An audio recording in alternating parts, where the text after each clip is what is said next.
Will the joint session please come to order? Pursuant to Section 13 of Article 5 of the Indiana State Constitution, the Indiana General Assembly is convened for the purpose of hearing a message from the governor. He will be escorted by Senator Deary, Senator Walker, Senator Ford, Senator Niezgodsky, and Representative Starwald, Representative Thompson, Representative Burton, and Representative Dan Chester. So, ladies and gentlemen of the House and Senate, distinguished guests, it is now my high honor and privilege to introduce Indiana's 52nd governor, Governor Mike Braun.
Well, before I start my formal speech, it is good to be back in this chamber. Remember, I spent 3 years here, so sat right back in that section. So, President Pro Tem Bray, Speaker Houston, Lieutenant Governor Beckwith, Chief Justice Altas, Chief Justice Rush, members of the General Assembly, honored guests, and most importantly, Maureen and family.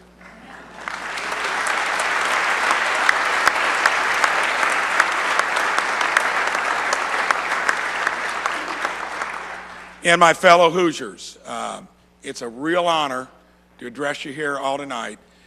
Every year, for the last 6 years, I've had the privilege of visiting each of Indiana's 92 counties. Met thousands of Hoosiers on their farms, in their small businesses, their schools, their churches, and their homes. Not everyone I met has had an easy time these last few years. Many families were barely holding their heads above water as prices just kept rising. But despite all of that, what comes through most clearly when listening to Hoosiers is our resilience, our optimism, and a shared desire to make our state truly great, and I love that.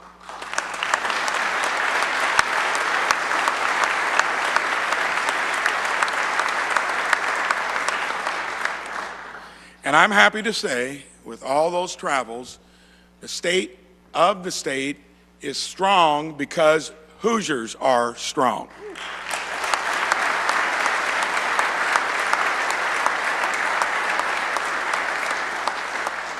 In my inaugural address, my message was that our state is at a crossroads. Indiana does many things well, but the question we face, in my mind, is simple. Will that be a plateau or a foundation to build something truly exceptional? When I had to make that decision to come back here or stay out there another 6 years, it was clear to me this was a golden opportunity. I put out my freedom and opportunity agenda because I believe Indiana should be a national model for bold, innovative leadership. The positive reception to that plan has been overwhelming, and in November, Hoosiers sent a resounding message that freedom and opportunity is what they want.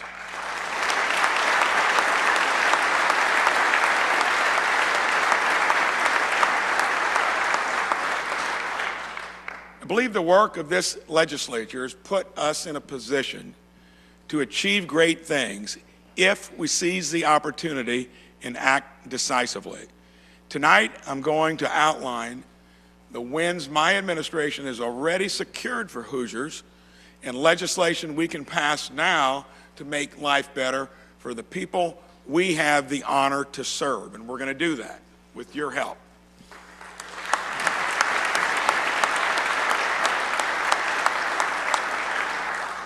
Hoosiers have been hurting from high prices, said that earlier. I'm proud that my budget continues the historic efforts of past governors in this General Assembly to keep reducing the income tax burden on Hoosiers.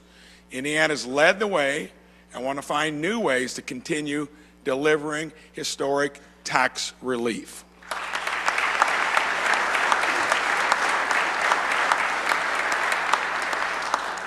Too many seniors and young families are getting priced out of their homes due to runaway property taxes. I heard it for 2 years on end. There are stories all over the state of Hoosiers struggling with huge hikes in their property tax bills. Janice's bill in Mooresville went up 44% since 2021. Grant in Plainfield saw his bill go up 32% in that same time. Sean and Kimberly's bill in Martinsville increased nearly 50%. And here with us tonight are Rob and Stephanie from Greenwood. They lived in the same house for 27 years, and since 2021, their property tax bill has more than doubled. And that's shameful, and it's not sustainable. Skyrocketed, in Rob's words, from $715 a year to over $1,500. Hoosiers from all over the state told me these tax bills keep rising, but wages aren't keeping up with that pace. This is not sustainable. Hoosiers like Rob and Stephanie need immediate relief. Thank you for being here tonight to share that story, and believe me, there are many others like you, and we're going to get something done.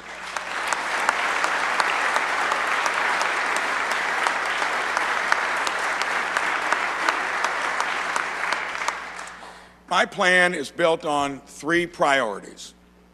Cut property taxes for Hoosier families, especially new homeowners and seniors, the most vulnerable for not being able to pay that big increase. Cap the annual increase to protect homeowners, farmers, and businesses, and reform the system through transparency. And when you talk about a cap, I'm not asking for something terribly difficult. It's a cap that would probably never even reach the amount of economic growth that we experience when it's a robust economy.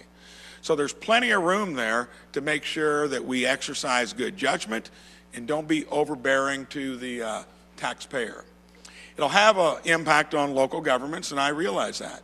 But taxpayers are struggling, and we have to put their needs first. Just like the example I set with my budget proposal, all governments need to do more with a little less. We will continue to have important discussions with local governments, school boards about how to protect vital services like police, fire, and schools. But believe me, if we run this place well, we're going to be able to find it. I served on a school board for 10 years. I know how important that is in each one of our communities. Senator Travis Holdman introduced our Freedom and Opportunity Property Tax Relief Bill. I look forward to working with all of you to get this bill across the finish line.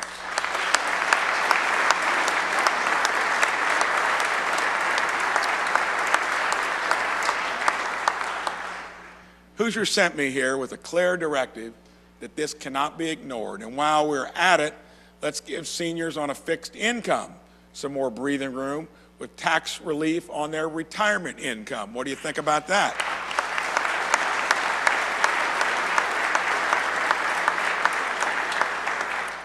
For farmers, And so many of us are in agricultural communities. Let's create a tax-advantaged farm savings account to help stabilize their income during bad crop years.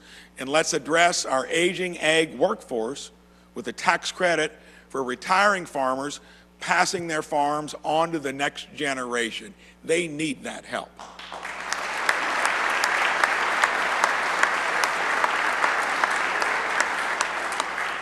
Raising kids is expensive, and all across the state, parents are making tough choices at the kitchen table to make ends meet.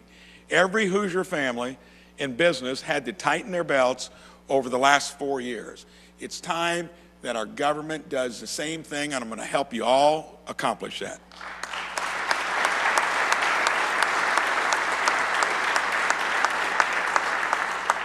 I spent 37 years in the real world running a business. I learned that you can always find ways to run more efficiently. All of us were forced with that back in 08 and 09, where you thought you couldn't, you found out a way to do it. And my vision is a streamlined, accountable, responsible government that keeps more money in your pocket and empowers the private sector to innovate and grow.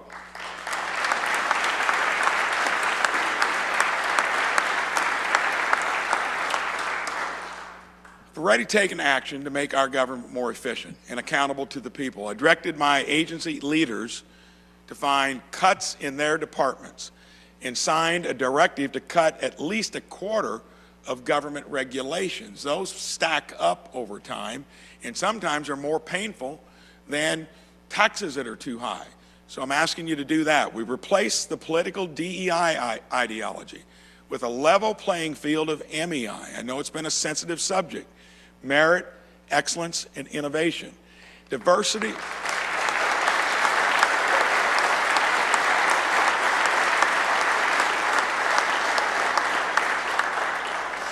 Diversity and equality are hallmarks of what we all believe as a country. But these top-down DEI approaches and mandates led to division and inefficiency. MEI puts merit and results at the forefront, and everyone has a chance to get ahead with hard work. My agenda is about delivering freedom and opportunity for all Hoosiers.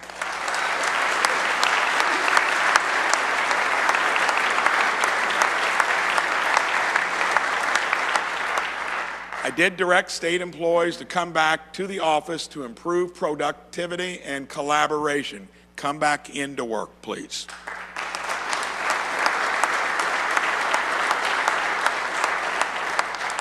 Created a new cabinet structure that's designed to run like a business. It adds a new level of accountability. My new cabinet organizes the executive branch under 8 offices, each led by an entrepreneurial secretary that reports directly to me. This improvement aligns agencies for more accountability, promotes more collaboration between agencies, and creates a clear chain of command so great ideas can get to me no matter where they start. And I think that's another dynamic that takes us to a new horizon.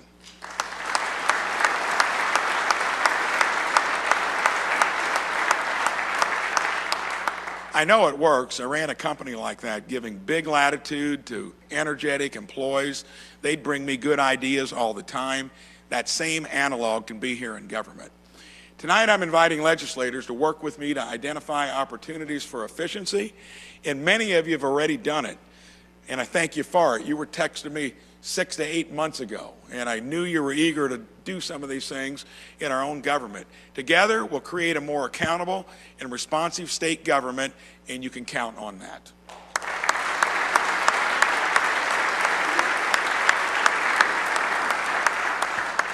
We're also taking action to protect Hoosiers with the Freedom and Opportunity Public Safety Agenda. We need to improve police recruitment and retention for Indiana State Police with competitive salaries, cost of living adjustments, and more comprehensive benefits.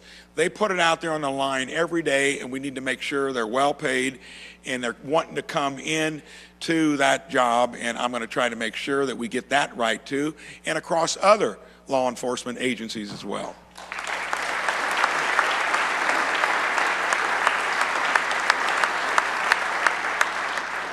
A major freedom and opportunity public safety bill written by Senator Aaron Freeman passed out of committee yesterday, 8-1 on a bipartisan vote.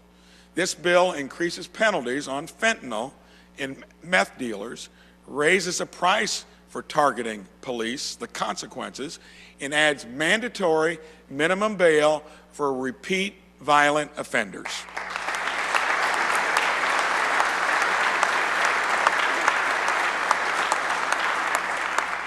Americans sent a clear message in November. They do not want open borders. Indiana will do whatever we can to help secure our southern border and end this crisis that has brought deadly fentanyl and crime to our streets.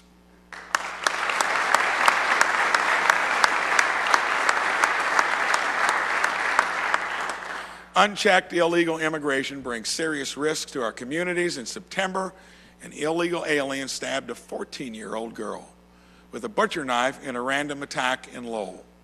Let me be clear. Indiana will not be a safe haven for illegal immigration.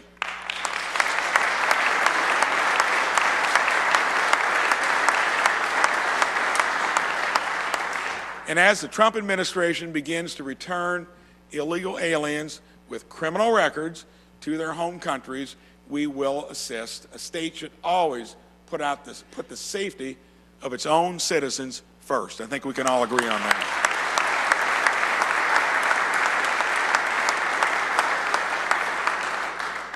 On economic development, we're taking a new approach, focused on building skills for Hoosiers currently in the workforce to match high-value, high-wage jobs that employers need to fill. One way we'll achieve this is our Hoosier Workforce Investment Tax Credit. Employers will have a strong incentive to invest in employee skills, training, and development.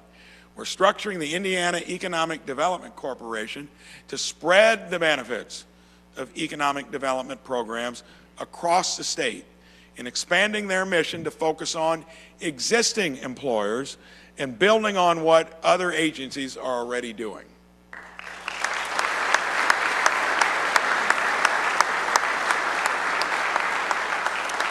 And I love this one.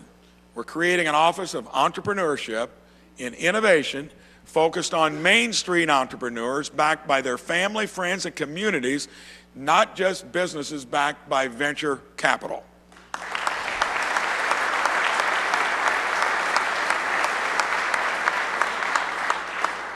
Maureen and I lived the American dream of starting a homegrown business in our hometown of Jasper, moved back there to do that and raise a family, been blessed beyond measure.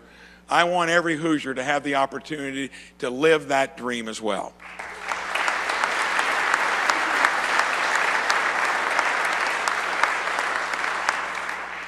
All of you know I've harped on this. I remember the first thing I did when I got here as a naive legislator.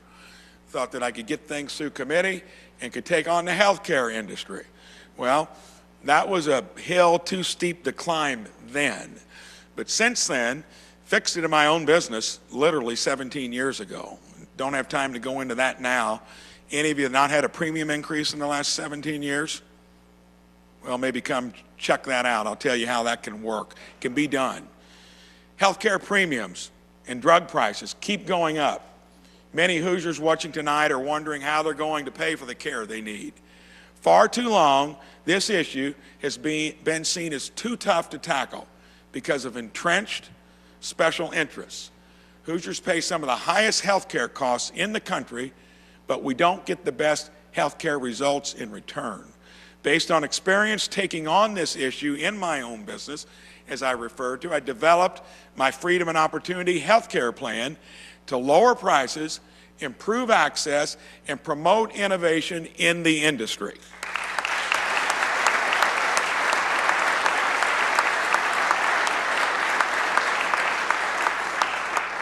Signed several executive orders to pull back the curtain on health care prices, bring down costs.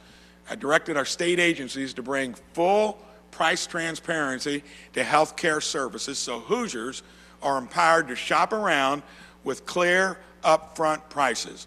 When providers compete, prices drop. I directed our agencies to address the misaligned incentives causing high drug prices, like pharmacy benefit managers or PBMs.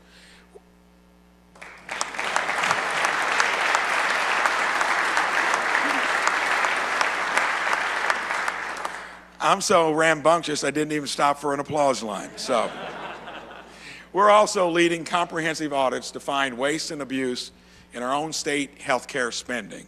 And I think that's going to be picking some low-hanging fruit. But we need legislative action, and the General Assembly has shown a strong desire to get results. Thank you.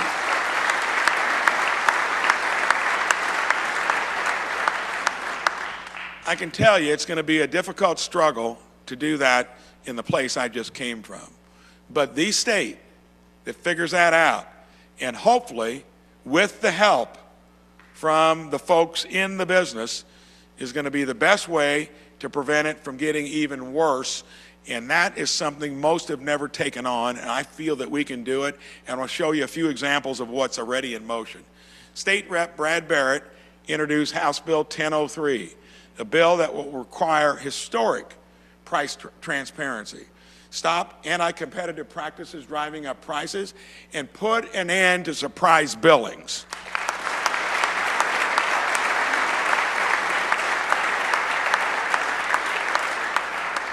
I've not met one person that likes a surprise medical bill. Have you?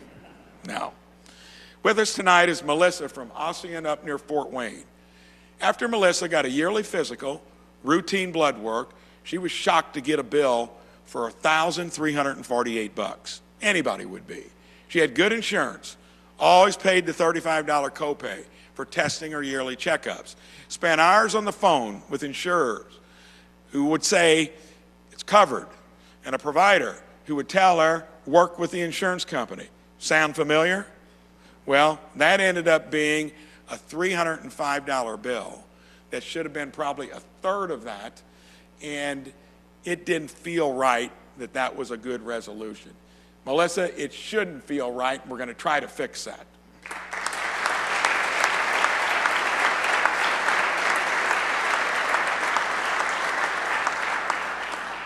Hoosiers ought to be able to see what they're going to have to pay before they receive care, and a medical bill like that should never come as a surprise.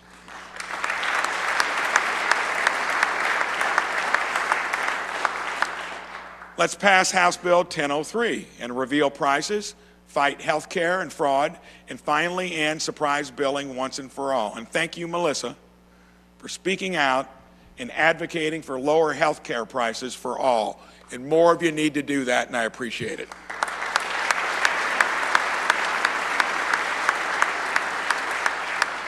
Another bill that will protect Hoosiers is Senate Bill 3, authored by Senator Justin Bush, which mandates that third-party administrators for health insurance plans have a fiduciary duty to act in the best interest of the plan sponsor.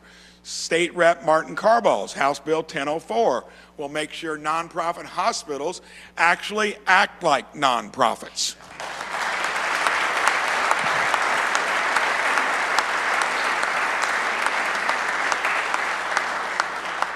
Senator Ed Charbonneau and State Rep Julie McGuire are leading the charge on PBM reform. Thank you all for your leadership, bringing down health care costs, improving outcomes for Hoosiers. Reforming this industry shouldn't be a partisan issue, and we should all be for it. Do you agree with me on that?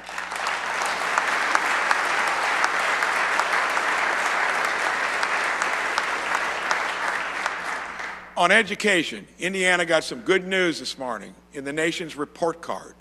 We were in the middle of the pack, but now Indiana is ranked 6th in the nation in reading. That's excellent progress and a strong foundation to build on. That is wonderful news.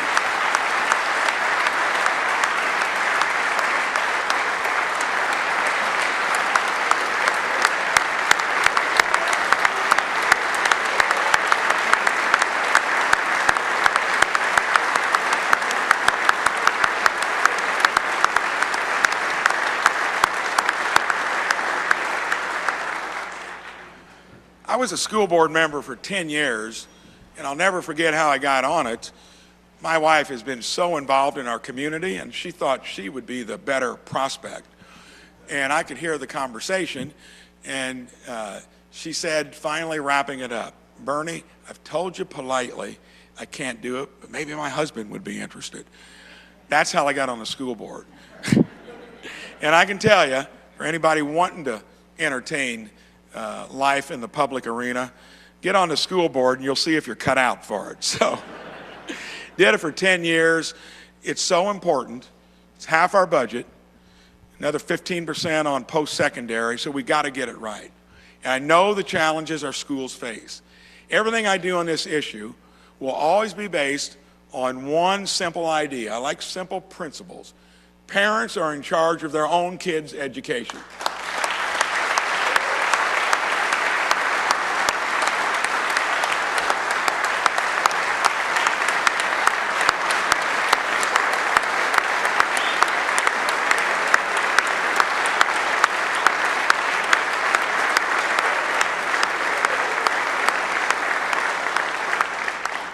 Let's put parents in the driver's seats and kids with universal school choice.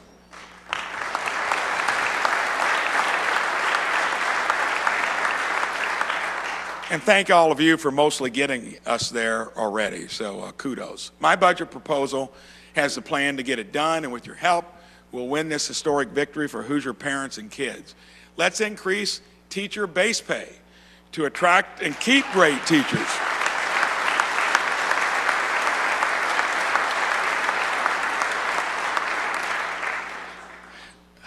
My approach is going to be to take a system that's grown expensive. Heard the figure that the cost that we put into a classroom is around $250,000 when it comes to depreciation, maintenance, everything that goes into building the structure, and then most importantly, staffing it with somebody that's going to be a great instructor. And we do not put near enough into the classroom, and it's going to be a task for me to find how to take cost out of administration, out of buildings that we may not need quite as deluxe as they get built, and put it into the pocketbooks of teachers and instructors.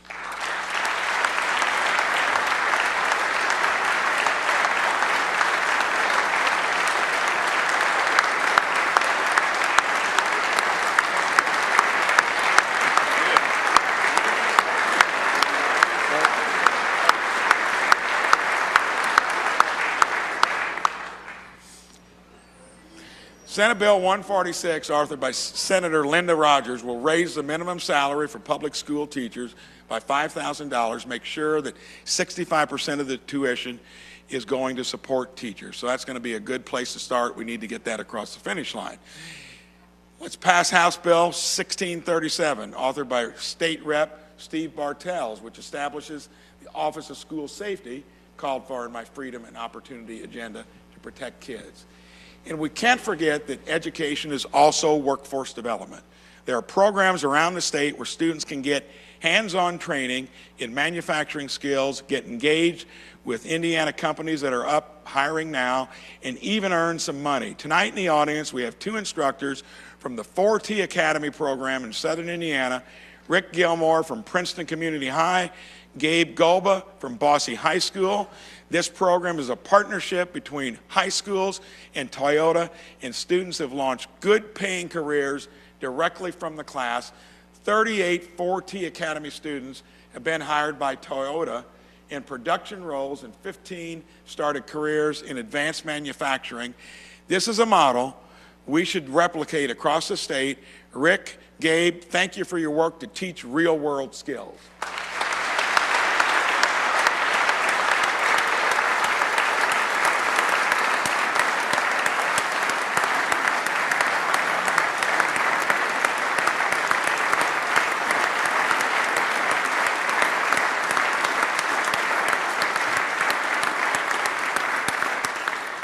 Indiana's future depends on how we educate the next generation. We're going to get there. We've got great teachers. We're basically got a good system. We're going to put innovation into it, and that is so important because, like I say, it dominates most of our budget. So we're getting close here to wrapping it up, and for me, this has been a journey that's taken some twists and turns along the way. When you go from school board to state house to the big house and back, you better have learned a little bit along the way. And my message to my partners in the General Assembly on both sides of the aisle, and Reddy had so many discussions, I hope I don't wear you out in future weeks. I want your ideas, I want your collaboration. We were all elected by Hoosiers to get the job done, to get results. The question we face is simple. Will we treat this moment as a plateau, which I mentioned earlier, or as a foundation to build something truly exceptional? Now is the time to be bold and think out of the box. We can do it through big ideas, collaboration, and above all, action. Thank you, and God bless this great state of Indiana.